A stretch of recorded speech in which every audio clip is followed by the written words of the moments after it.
Welcome to Formula World. I'm your host Dylan Shelley, and here's what's on this episode. First up on Formula World, F1 in 2020 will be a game of chicken. As has been reported here a few times already, this year is going to be tricky for the teams in F1 as they have to develop the 2020 car and keep improving it while picking the right time to start switching their resources into the development of the 2021 car, all without suffering too much in 2020. Renault executive Marcin Budkowski has shed some more light on finding this balance. I think it's going to be a big dilemma. We have a plan, I'm sure everybody has, and that plan is to shorten development into the season. It is not less development, it is just more concentrated development. He further laid out the challenges the top teams will face in doing so if the fight for the championship turns out to be close. It is easy to say this now because the season hasn't started, but at the front it could be quite interesting if the top three are fighting for the championship and it's going to be a close fight. It is going to be interesting seeing who pulls the plug first and jumps to 2021. Are Ferrari, for example, willing to switch earlier and take a risk that another team will win? He also highlighted the fact that Renault and the rest of the field could face a similar challenge. To be honest, it is the same throughout the field. If it is a close fight for fourth, it is going to be a game of chicken about who blinks first and who transitions first. But I think it is important we don't get distracted because 2021 is such a big challenge and the margin of progression on the new set of rules is big. Tauri upgraded from junior team to sister team. Tauri, the rebranded version of Toro Rosso, has more than its name and livery changing in 2020. According to Red Bull advisor Helmut Marko, the team is to become Red Bull's sister team and will thus receive more resources when compared to its previous status as Red Bull's junior team.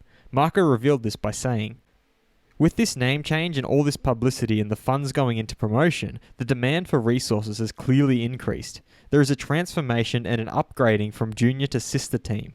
Everything that is permitted and as far as our capacities are sufficient is also provided at AlphaTauri." This does not mean that Red Bull and AlphaTauri will necessarily field the same cars, and Marko explained why. Of course with a time lag, because with the pace of development that Red Bull has, we are more than challenged ourselves, especially in this early phase of the season. The backlog is between 3 and 6 months. The great evolution has taken place at Red Bull, and this can only be incorporated at AlphaTauri by the middle of the season at the earliest, if at all. Marko also admitted that some of the more unique parts of the Red Bull won't ever make it at all to the AlphaTauris, as they would be quite difficult to implement on a different chassis. Alonso may find all doors closed to F1. Fernando Alonso is one of those drivers who many feel didn't quite live up to his full potential, and that maybe he should have won more than 2 drivers' championships over the course of his career.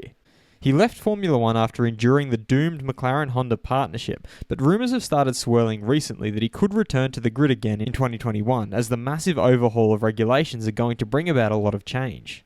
However, if former F1 driver David Coulthard is to be believed, then Alonso might not be able to secure an F1 seat even if he wanted to. He explained this by saying, "I know he wants to come back, but I don't think he has a choice. I don't think Mercedes needs him or wants him. I don't think Ferrari needs him or wants him. I don't think Red Bull needs him or wants him. Where's he going to go? Back to McLaren?" He further reasoned that Alonso's time to achieve anything more in F1 might already be over. "For me, Alonso is one of the most talented drivers ever in Formula 1. Really talented, like Hamilton, Schumacher or Senna. Everything he's driven has been in a hurry, but everyone has their moment and maybe it has come for him." Fast feed. AlphaTauri team principal Franz Tost is very optimistic for 2020 as Honda has made significant strides in performance and reliability. Tost also wants the team to build on its 2019 performance and improve further. AlphaTauri driver Pierre Gasly wants to do even better than in 2019, while teammate Daniel Kvyat is aiming to move forward as much as possible. W Series champion Jamie Chadwick settled into her pace at Sepang to take her first podium in the Asian F3 Championship. Haas driver Kevin Magnussen is confident that the team will have a good car and will approach the pre-season testing in a professional manner independent of his expectations. His teammate Romain Grosjean has revealed that Haas has learned a lot from 2019 when testing went well but the rest of the season didn't. Mercedes technical director James Allison has revealed that he is expecting a 3-way fight from the outset of the new season. The aero screen that was originally designed for F1 by Red Bull has been fully deployed in IndyCar, with former F1 driver Takuma Sato praising it by saying he felt really safe and protected and the visibility being better than he expected. And his teammate Graham Rahal chimed in by recounting how he followed someone through a puddle and a ton of water came up on the aero screen, but that it dissipated immediately. Which do you prefer the look of, the halo or the aero screen? Be sure to vote in the poll and let me know what you think in the comments. And if you like this video, feel free to subscribe and check out my others for all the latest in the world of Formula 1.